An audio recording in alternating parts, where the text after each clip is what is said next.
Bonjour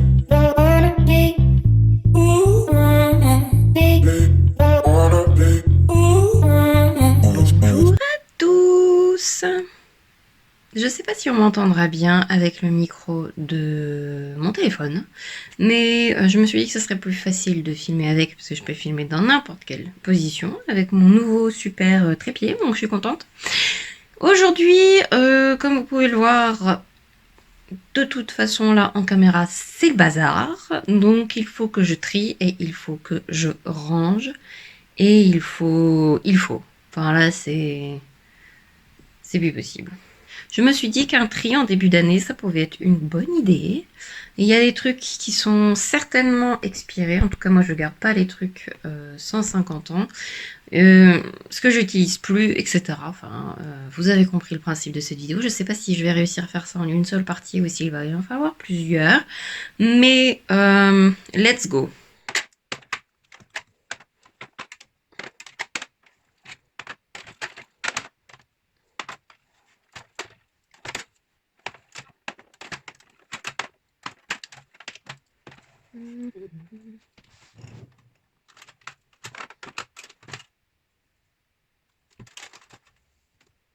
Donc celui-ci, le Face Glow Foundation, j'aime beaucoup ce fond de teint. Il a jamais été dans la bonne couleur. J'ai le 20 Light et il est malheureusement trop foncé. Donc malheureusement, je l'ai très peu utilisé. Mais c'est un fond de teint que j'ai beaucoup aimé. Au niveau de la tenue, du glow qu'il a. Dans le même genre de fond de teint, il y a le Light Wonder. Entre les deux, je préfère celui-ci. Il est plus couvrant, certes, mais bouge pas. Il a vraiment une très bonne tenue sur le visage. Je crois que j'ai une vidéo sur ce fond de teint. Celui-ci, je ne sais plus. Mais celui-ci, je l'ai adoré. Light Wonder, donc de Charlotte Tilbury, qui est vieux aussi, donc je vais l'enlever. Très léger.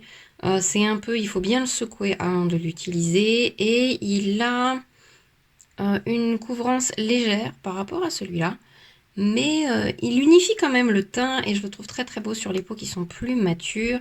Il a vraiment un côté booster d'éclat, booster de... très joli sur le visage. Donc ces deux-là, on leur dit au revoir. Ensuite, j'ai gardé pas mal de temps le Airbrush Flawless. C'est un fond de teint mat. Alors j'ai un peu une relation d'amour et de haine avec ce fond de teint. J'ai le 1 neutre et le 3 neutre. J'ai beaucoup utilisé le numéro 1. Je fonçais un petit peu avec celui-là au besoin. C'est un fond de teint pour peau grasse. Un peu difficile à utiliser parce qu'il est vraiment très matifiant. Je le mélangeais souvent avec un autre fond de teint pour avoir une couvrance, une luminosité variable, qu'il soit un peu plus facile à utiliser. Vous pouvez mélanger ce fond de teint avec un produit du type du Charlotte Tilbury Hollywood Flawless. Mais vraiment très longue tenue, voire et trop matifiant quand même. Pas forcément hyper facile à utiliser. Il est trop vieux, on lui dit au revoir. Trop vieux, le Watertone. Alors là, j'ai une vidéo dessus, je crois. Je sais plus. C'est un fond de teint magnifique. Je l'ai eu beaucoup utilisé. Je l'ai un peu malheureusement délaissé. Il est sans transfert, il fait visage et corps. Il résiste très bien l'été si vous avez la peau grasse. Il a un côté perfecteur sur la peau sans effet matière. Il est vraiment très joli. Pareil, ça c'est un fond de teint avec beaucoup d'eau. Il est à 80% d'eau, donc il faut bien le secouer. Très beau. Moi j'ai beaucoup aimé l'utiliser. Voilà, sans transfert. Magnifique sur peau grasse, magnifique sur peau mixte, l'été formidable. Si vous voulez peu de couvrance, parce que ça reste quand même avec 80% d'eau, donc pas très couvrant quand même, mais magnifique en fond de teint pour l'été quand vous voulez unifier, ne pas graisser, qui résiste à tout, transpiration, etc. J'ai fait du sport avec même, j'ai fait des randonnées en portant ce fond de teint, magnifique. Alors celui-ci, qui a bien plus d'1 an, je pense, le Ultra HD, le Y215. Normalement, la couleur est beaucoup plus claire que ça. Vous pouvez pas le voir, mais il est très foncé. Il en reste plus beaucoup, il reste tout ça. Mais va falloir lui dire au revoir. C'est une formulation qui n'existe plus et que j'aime beaucoup, c'est dommage. Parce que le nouveau HD Skin est quand même différent. Donc ça, au revoir du coup. Celui-ci aussi qui est vieux, le Power Play de Cover FX. Ça, c'est un fond de teint mat, perfecteur, très beau sur le visage. Et moi, je crois que la couleur était pas tout à fait super sur moi. Je me souviens plus, c'est la couleur N25, elle était un chouïa foncé. Il n'y a pas marqué combien de temps ça... Ah, 12 mois. Oh, bah alors là, ça fait au moins 2 ans que je l'ai. Étant donné que maintenant je teste beaucoup de fond de teint, on va lui dire au revoir à celui-là. On va pas utiliser un truc complètement périmé. Surtout que j'en ai quand même encore pas mal. Donc le Powerplay, très très bien si vous avez la peau mixte, la peau grasse, si vous voulez de la couvrance, que vous voulez que ce soit matifié et en même temps que ce soit pas trop mat. Et quand je dis trop mat, c'est dans le sens surtout de qu'il soit pas trop difficile à utiliser. Il est beaucoup plus simple à appliquer que le Charlotte Tilbury.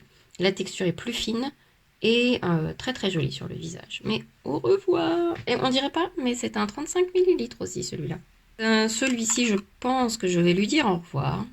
Je l'ai très peu utilisé parce qu'au final, il convient pas à ma peau, mais vous étiez nombreux à vouloir un avis dessus. C'est un très joli fond de teint, mais si vous avez plus la peau sèche, c'est un baume en fait. Fond de teint.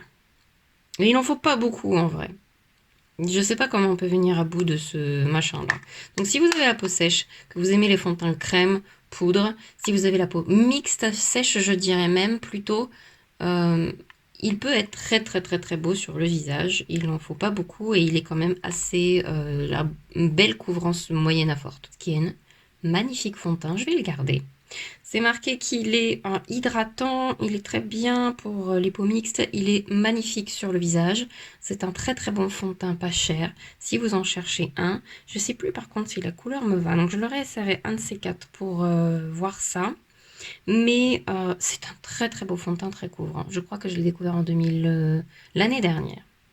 Je vais le garder encore un petit peu. Il n'est pas marqué la durée de vie de ce truc-là. En général, un fond de teint, ça peut être 1 an, voire 2, à savoir.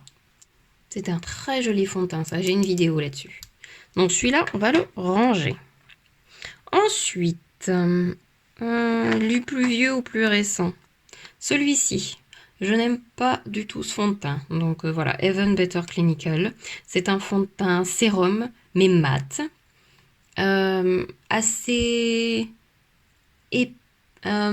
matifiant de mémoire aussi.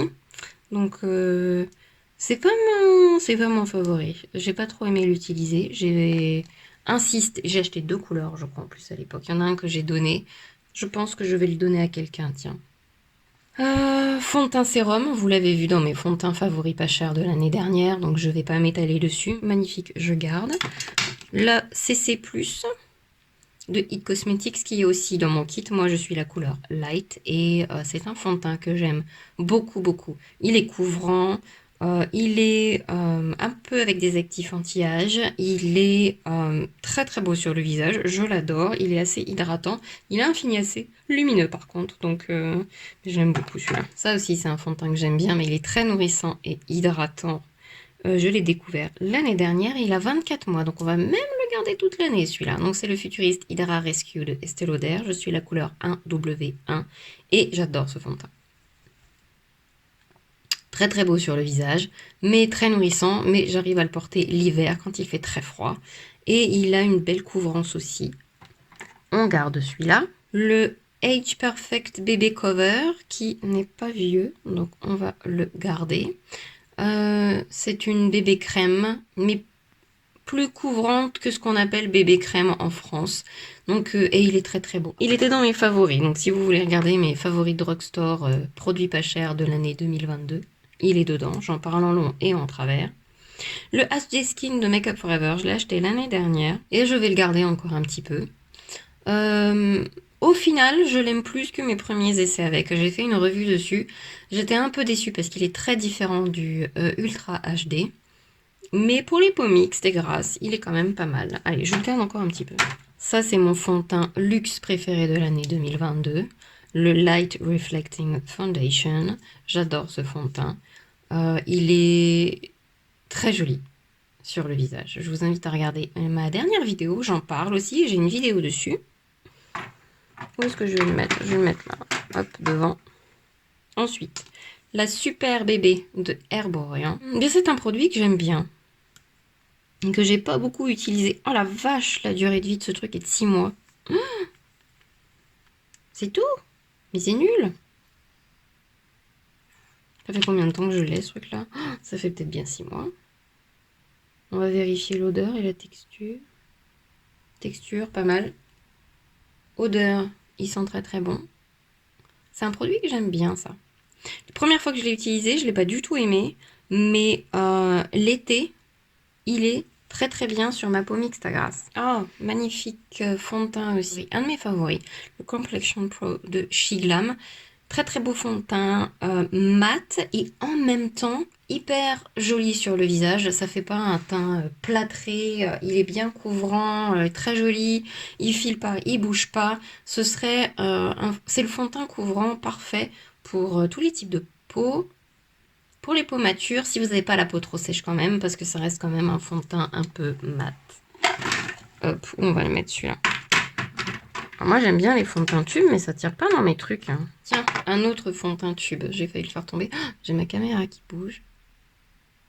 Elle est sur le trépied, mais le trépied arrête pas de bouger. J'ai un parquet flottant en fait. Si je bouge, ça bouge.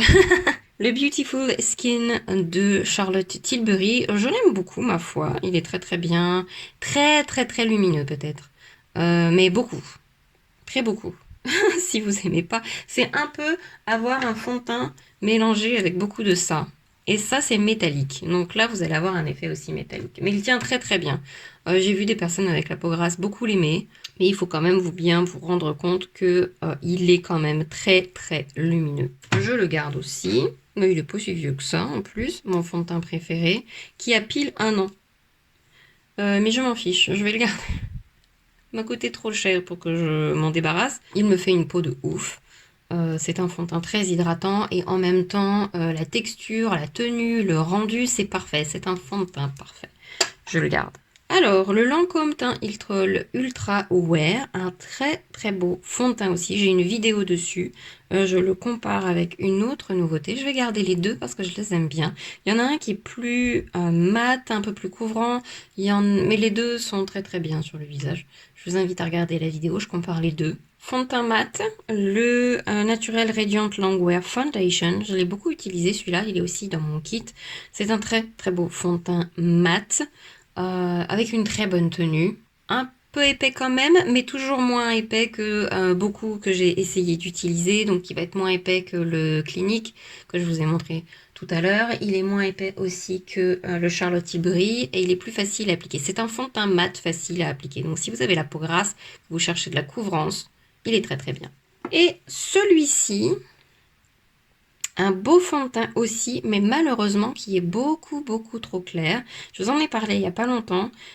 J'ai trouvé que c'était un très beau fond de teint, mais tellement clair sur mon visage, je me trouve cadavérique après. Donc je pense que je vais le donner celui-là.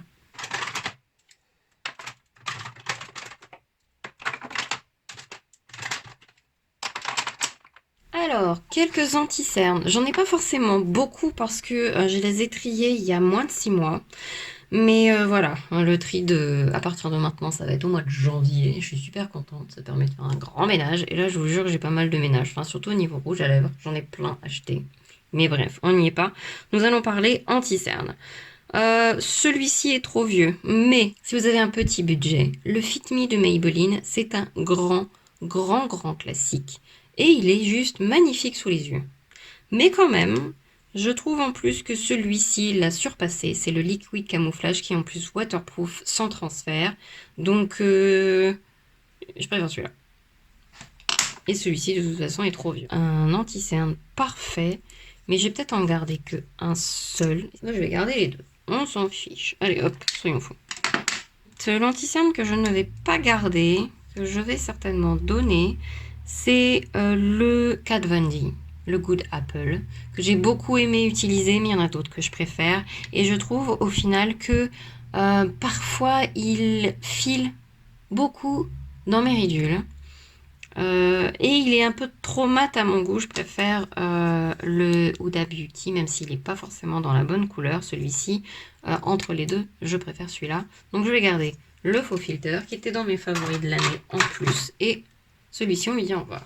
Le Skin Correct, le Forever Skin Correct, un de mes anti-cernes favoris. Je crois que j'ai vu qu'ils allaient en sortir un nouveau et il s'appelle exactement pareil.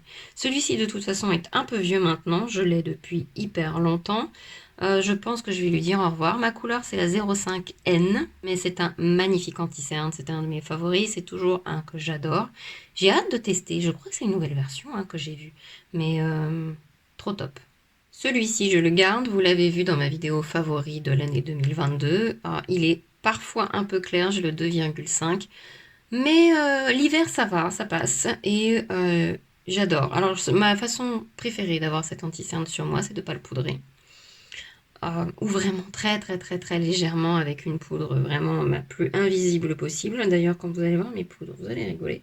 Oh, je les ai triées il n'y a pas longtemps. Bon, à voir. On verra si on trie les poudres. Mais ça, formidable. Je pense que je vais me débarrasser de celui-là. C'est un de mes anti-cernes favoris, mais il n'est pas dans la bonne couleur. Donc, j'arrête pas de le garder. Mais il est trop foncé. Donc, je vais m'en débarrasser. Formidable anti-cerne. Je vous invite à regarder les meilleurs anti-cernes. J'ai fait un best l'année dernière en vidéo. Il est dedans, je fais une démonstration de chacun. Mais voilà, la couleur est un peu foncée. C'est dommage. Ça, c'est la couleur, la 010. Ah, ça, c'était un de mes anti-cernes favoris, si vous saviez, les Ultra HD de Make Up Forever. Je les ai encore dans mon kit, mais celui-ci, c'était ma couleur, c'était le mien, le 22. J'ai tellement d'anti-cernes, je le mets très très peu maintenant. Je pense que je vais lui dire au revoir aussi. Je vais le donner à quelqu'un, celui-là. Ça, bof. Je l'ai testé dans une vidéo, première impression, je l'ai réessayé plusieurs fois. C'est un spray qui prépare fixe, etc. Un peu comme le Fix Plus de MAC, mais très honnêtement, le Fix Plus de MAC est beaucoup mieux que ce produit. Il est sympa, mais sans plus. Je pense que je vais le donner. Le Hangover de Too Faced, qui est ma base crème hydratante favorite. Il est pratiquement vide. Pratiquement, il en reste encore un petit peu, mais il est un peu vieux là maintenant, donc je pense que je vais les jeter. Ça a été longtemps une de mes bases favorites, ça reste une de mes bases favorites. Maintenant, c'est vrai que si vous avez une bonne crème, ça fait très très bien le job. Si vous voulez une crème qui fasse une belle base de teint, qui s'accorde très bien avec vos fonds de teint parce que vous utilisez une crème qui est trop nourrissante, trop machin, que vous n'êtes pas sûr. Celle-ci va avec la plupart des fonds de teint et elle fait 2 en 1, donc crème et primer. Donc c'est très très bien. Après, j'ai envie de vous dire, c'est quand même un petit peu marketing parce que toutes les crèmes peuvent potentiellement faire primer. Donc, parce que c'est juste une crème, mais très très belle quand même. Sans silicone, si vous ne supportez pas les silicones, si vous êtes allergique par exemple. Voilà. Donc on va lui dire au revoir. La Cooling Face Primer. Alors, la durée de vie de ce truc-là est de 1 an. Je pense que je vais le garder encore un petit peu parce que c'est une excellente base. J'ai commandé une nouvelle base de chez ELF, tiens, pour la tester. Est-ce que je la garde, celle-là? C'est une base agrippante, celle-ci. L'autre aussi est une base agrippante. Et avec une niacinamide à l'intérieur, je crois, c'est là en nouveauté. Allez, on le garde.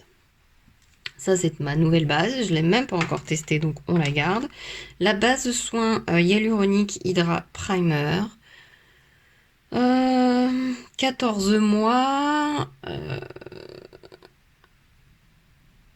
Eh bien, je crois qu'on est bon. Elle est plus bonne. Je l'ai très très peu utilisée, faut dire. Alors, c'est une bonne base, mais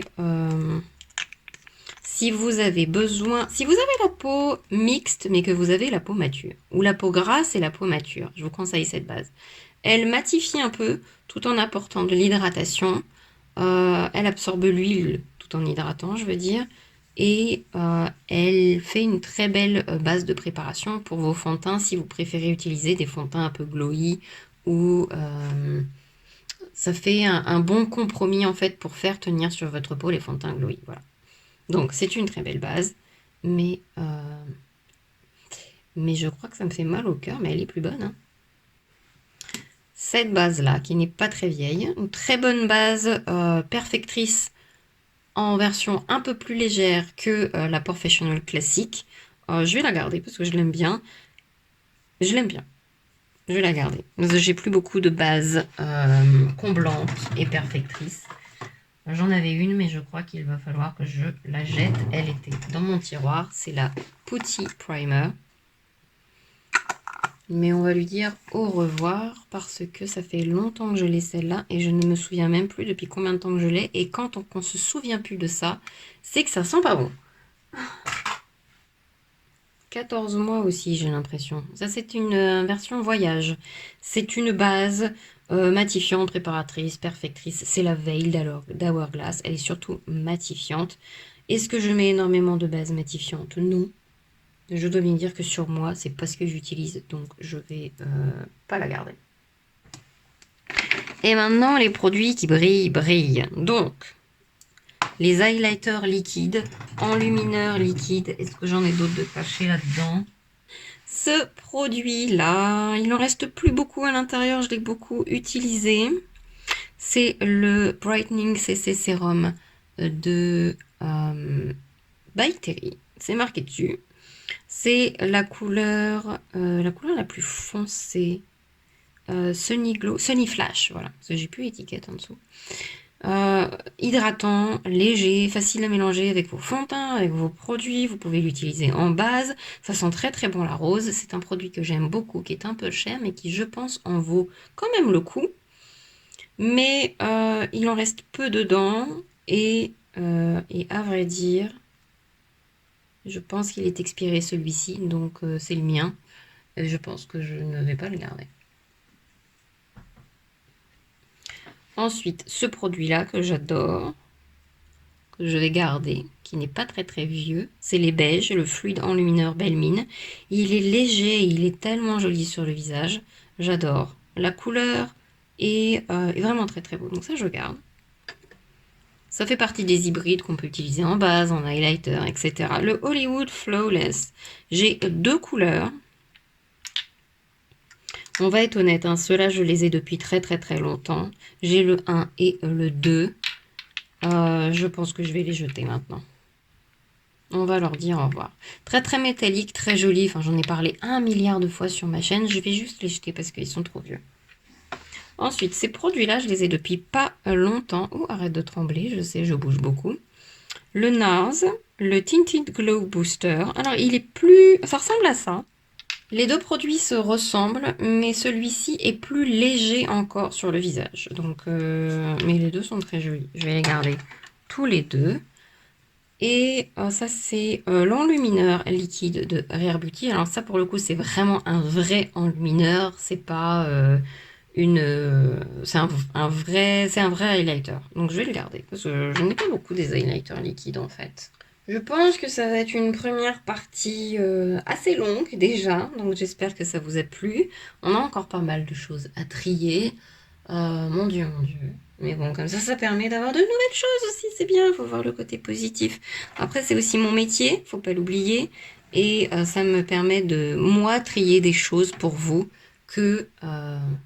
si vous hésitez, si vous avez peu de budget, si voilà, ça permet à d'autres personnes de faire et des économies et de bien choisir leurs produits. Je vous fais plein de gros bisous. J'espère que cette vidéo vous a plu. Je vous dis à très très bientôt. On se revoit vite, promis. Bye bye.